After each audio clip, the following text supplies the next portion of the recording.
Delhi BJP प्रदेश कार्यकारिणी की जो बैठक है वो 7 जुलाई को होने वाली है। और ये एक्सटेंडेड कार्यकारिणी होगी। एक्सटेंडेड मतलब बहुत बड़ी।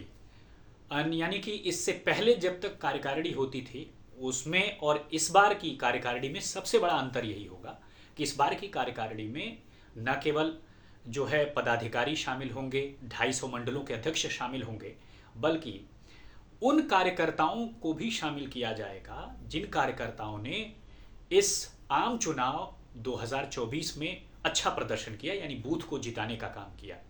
अब इस प्रदेश कार्यकारिणी की जो बैठक है वो 7 जुलाई को होगी और ऐसा माना जा रहा है कि पीयूष गोयल समेत कोई बड़ा नेता या फिर बीएल संतोष इसमें शामिल हो सकते हैं। हालांकि इस बात की पुष्टि अभी होनी बाकी है।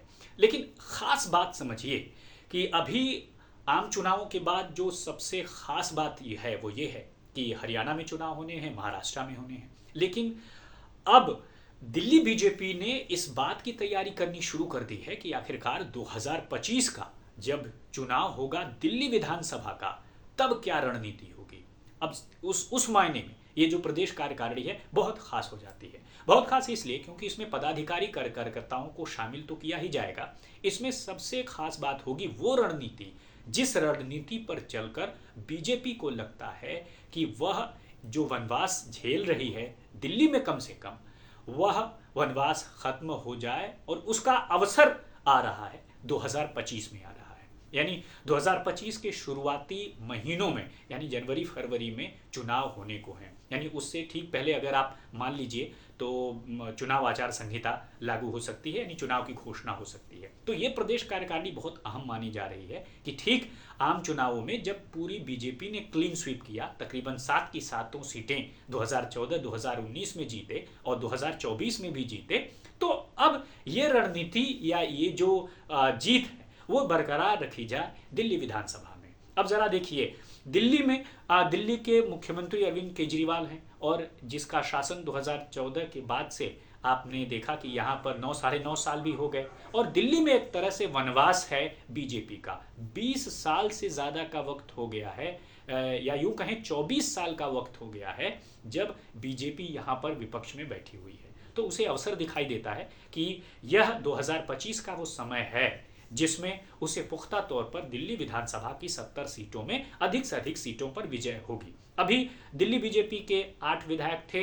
रामवीर सिंह विधूड़ी जो कि इसी बार आम चुनाव में सांसद बन गए, तो उन्होंने जब क्लियर हो गया और जब वो जीत गए और लोकसभा में नॉमिनेट हो गए या यूं कहें कि सदन में दर्ज हो गए, तब उन्होंने इस्तीफा दे दिया। तो कुल मिला के 7 विधायक हैं। तो बहुत काफ़ी ज़्यादा संख्या है आम आदमी पार्टी की। अब बीजेपी को इस बार इसलिए दिखाई देता है अवसर और पुख्ता इसलिए दिखाई देता है क्योंकि इस बार खुद जो दिल्ली के मुख्यमंत्री हैं वह जेल में हैं और अमूमन देखा जाए तो कुछ आसार लग नहीं रहा कि वो जेल से बाहर आएंगे। हालांकि राजनीति में कोई बात अंतिम तौर पर नहीं कही जा सकती, लेकिन अभी तक जो मैं बात कर रहा हूँ वो अभी की परिस्थितियों और संकेतों और मैसेजेस से बात कर रहा हूँ जो मैं हम लोग फील्ड में लोगों से बातचीत करने के बाद प्राप्त करते हैं। उसके हिसाब से लगता है कि दिल्ली के मुख्यमंत्री अगर विधानसभा चुनावों तक जेल में रहते हैं तो जाहिर तौर पर इसका सीधा का सीधा फायदा बीजेपी को मिलेगा, क्योंकि जो तमाम स्टार प्रचारक हैं, चाहे वो दिल्ली के मुख्यमंत्री हों, मनीष सिसोदिया हों, सत्येंद्र जैन हों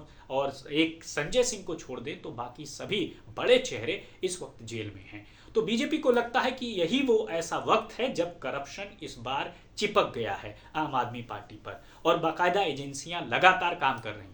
अभी अगर मैं जब बात कर रहा हूं तो दिल्ली के मुख्यमंत्री फिलहाल जो है ईडी ने उनको बात करूं तो साफ तौर पर जमानत मिल गई थी, लेकिन सीबीआई ने उन्हें गिरफ्तार कर लिया है और वह अब जुडिशियल कस्टडी में है। तो साफ दिखता है कि इस प्रदेश कार्यकारिणी जो है बहुत जो है खास होने जा रही है। दूसरी तरफ कांग्रेस भी तैयारी कर रही है। इस बार आम चुनावों में आम आदमी पार्टी और बीजेपी और साथ ही साथ कांग्रेस में खास फर्क ये रहा कि त्रिकोणीय मुकाबला नहीं रहा, आमने सामने का मुकाबला हुआ और आमने सामने के मुकाबले में बीजेपी क्लीन स्वीप कर गई। तो इस बार अगर कांग्रेस उठती है या आगे अच्छा काम करती है तो क्या जो है बीजेपी को फायदा होगा, ये तो भविष्य के गर्भ में है, पता चलेगा इसका। लेकिन इतना जरूर है कि कांग्रेस ने कह दिया है कि वह अलग चुनाव लड़ेगी, यानी जो गठबंधन आम चुनावों तक था वो अब आगे विधानसभा चुनाव में नहीं होगा। तो यानी अब विधानसभा चुनाव दिल्ली को लेकर के जो सरगर्मियां तेजी से बढ़ रही हैं, दूसरी तरफ अगर मैं बात करूं तो कांग्रेस के बारे में भी जान लीजिए कि वो भी अपने संगठन पर काम करना शुरू कर दिया है और धीरे धीरे करके एक एक करके आपको लगातार मिल जाएगा। और दूसरी तरफ अगर आप बात करेंगे तो बीजेपी को यही लगता है कि करप्शन का मुद्दा विधानसभा चुनाव में उठाएगी, लोकल मुद्दे उठाएगी, और जिस तरह से जल संकट रहा और अब जिस तरह से जल भराव हुआ और अब आने वाले दिनों में जल से त्रस्त होने वाली स्थिति जो है आ गई है, वह बाढ़ के को लेकर के है, तो ये सारे मुद्दे वो उठाएगी और उसे लगता है कि 70 विधानसभा की सीटों में ज़्यादा से ज़्यादा सीटें उसे मिलेंगी।